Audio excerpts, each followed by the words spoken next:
Welcome to On the Edge with April Mahoney Brains. Here, this is the place where the conversation is pointed, the guests are sharp, and the responses are never dull. Welcome home, Brains.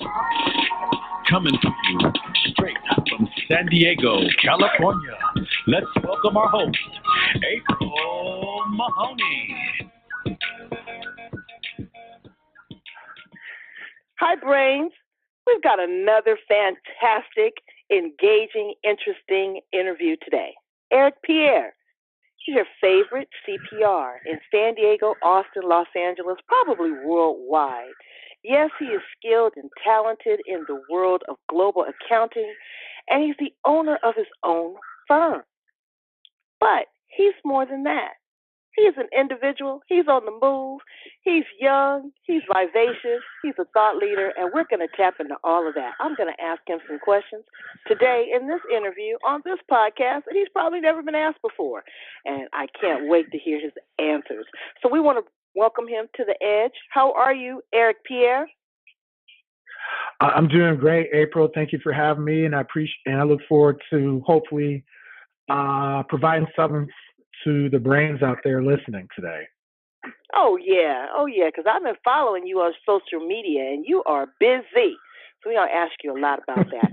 So tell us a little bit about, you professional, so we can get all that out the way, and then we can get into the personal stuff.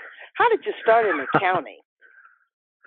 That's a great question. So I grew up in West Houston, a town called Katy, Texas, and I love basketball, but one day my dad pulls me aside and said, son, I don't think the NBA thing's working out for you. We're not getting any letters from major universities or NBA scouts, so you may want to figure out what else you want to do. And so my dad was a CPA growing up. And so I did some research in accounting, and it said the research concluded that accounting was the most recession-proof job. So, okay, great. So I focused on that, got my degree at Student of Austin. Interned at Shell and at Deloitte, and I went with Deloitte after school.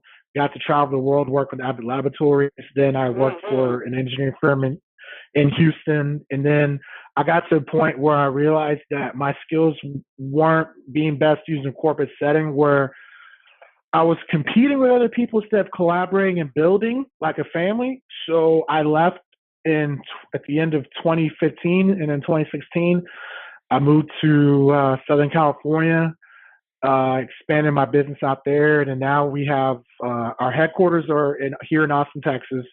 We have the big regional office in San Diego over at Balboa Park, and then we have a small regional office in Los Angeles, and then we may have a small regional in Dallas within the next 6 to 9 months. We'll see about that.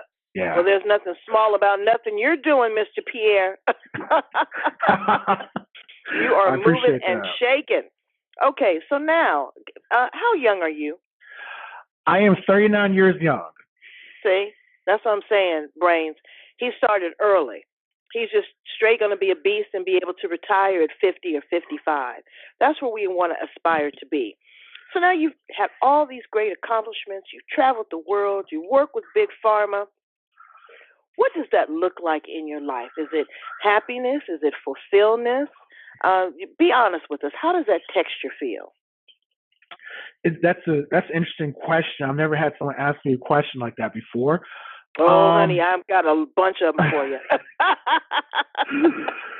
I think for me, my main objective is to, fulfill the destiny that I believe the Lord Jesus Christ has given me, and to work towards that every day.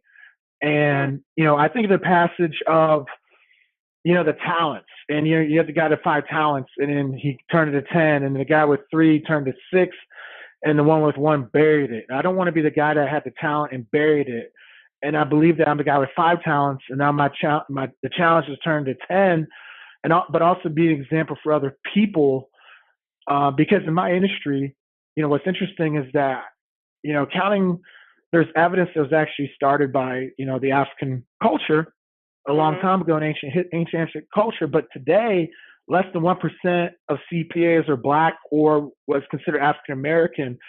So I also have a responsibility to perform well, because I know there are Black business owners in addition to people of other ethnicities, but particularly people of my ethnicity, and the fact that my family's from Haiti, that I also carry a big responsibility and that I need to succeed, not just for myself and future legacy, but to also hopefully inspire others that they can achieve their goals despite And how the world views us. so how do you do that? Do you do that through mentorship? Do you do that through recruiting? Do you do that through philanthropic efforts? Do you do that through mentoring? How do you show up in the world? Yes, I definitely do. I do mentorship. I do mentor some people, and I do have some mentors myself. I am involved in therapy. Yes, philanthropically. Gosh, I can't speak right now. So we, I got you on the hot seat. we try to give away 10 to 15% of our gross revenue, and we are about to get involved with Hope Leadership Academy in San Diego, and who we financially support. And then, long term, we're gonna look to get involved with somebody here in Texas. So we just basically got back in the Texas market, so we're building relationships, and we want to partner with the people that's a good fit with our values out here in the great state of Texas as well. Yeah. Right. I love Texas. Anytime there's a recession or there's a problem with money, you never hear a problem out of Texas. I love them. So let me ask you some fun questions, okay? We're going to run through some fun things. Okay. Now, your family is from Haitian descent, so you're islanders. So if you were an island, what would be 3 things that you absolutely have to have? Okay. Air conditioning. You ain't playing. Yeah, definitely air conditioning if you're gonna be in the tropics. Probably a gym, and probably either my MacBook or iPhone. Yeah, you have to have some technology. I get you. If you were an animal on that island, what animal would you be and why? Wow, that's. I'd want to be I'd like to be a lion, even though lions don't hang out in islands like that normally. But because I'd like to be protective of my community and be that strong, imposing, protective yet caring figure. Because the lion is very loving towards the family and the people they care for, but they do a great job keeping people they don't want or keeping drama out. Okay, I got you. And then ripping off their head if they get in your way. I got you. That's right. Absolutely. That's right. What's your favorite color, Eric? Oh, that's easy. Blue. Blue. Why? How does it make you feel? Makes you feel powerful, valued. And my mother told me recently that blue is always my favorite color since I was an infant. There's just something about it. It reminds me of royalty. Yeah. Okay. Well, I'll take that. I like blue. It's cool and it's calming as well. Share with my brains, what is one of your biggest regrets? Ooh. I can only share one? Okay. Yeah, we only have 25 minutes, Eric. I got you. I don't think you have that many. So a lot of people are not going to believe this story, but I have it verified. When I was in graduate school, I didn't play college basketball, but I was approached by an individual that I had a relationship with, who was a professional agent, and they said that they basically offered me that while I was in grad school, they were going to send a personal trainer to my university and train me after hours and get me ready to try out for basketball in Europe. And at the time I said, well, I don't think I have the experience. I didn't play college ball. I was an athletic tutor and a resident assistant. And I was sour from basketball in high school. So I said, I don't think it works for me. And then 5 years later, I took a business trip to Amsterdam, and I got to go to some FIBA games, and I was just hitting my head against my forehead, my hand. I was like, you got to be kidding me. The quality competition I saw was surprising. And that was my biggest regret because I never gave myself the opportunity to do the thing I loved at that time more than anything else, which was basketball. And so my biggest regret was not giving myself a chance to see if I could succeed in that or not. So some people listening don't believe me, but it is a true story, and that's my biggest I regret. believe you.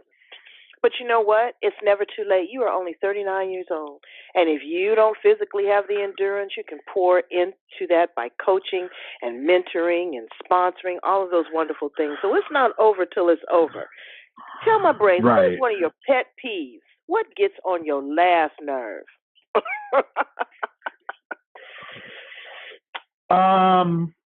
Lying.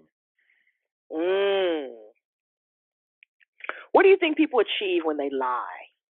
What do you think that they're after when they lie?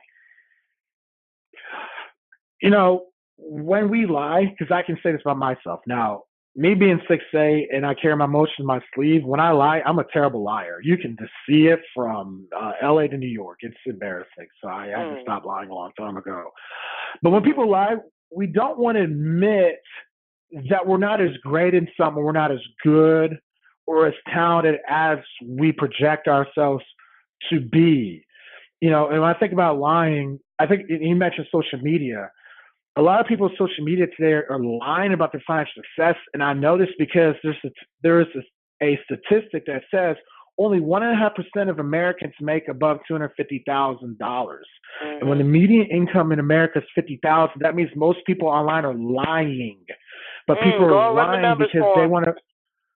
Right, because people, you know, we want to impress people that really don't care about us and that we don't really like either. We spend all this money, and I'm not saying not to have nice cars. I have my own nice car. I have a vision board of having nicer vehicles and a nice home, but most people do these things to impress people that don't think about them.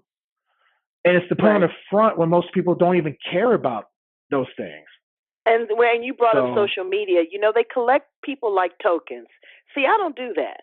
People will run off and say, oh, I have 1 million listeners. I have 1 million followers. They know they are 1 million live. Okay? And how is that turning over into conversion for you or for me? So I keep it 100.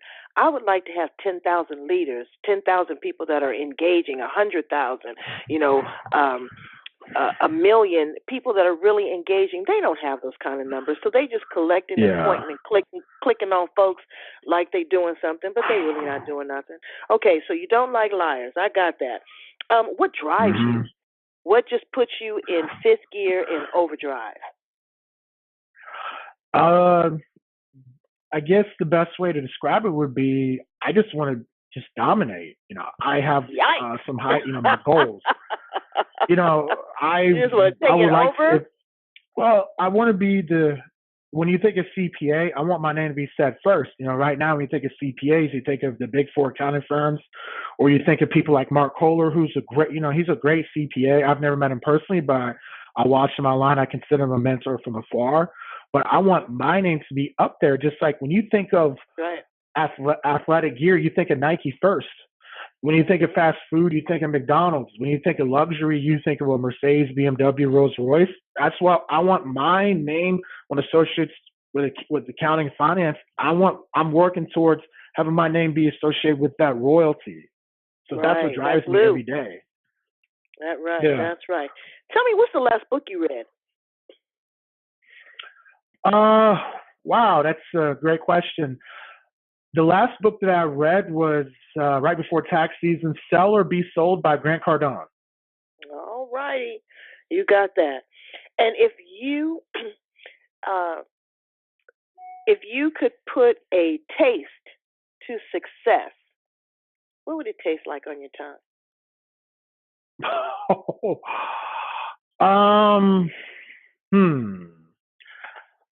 I would say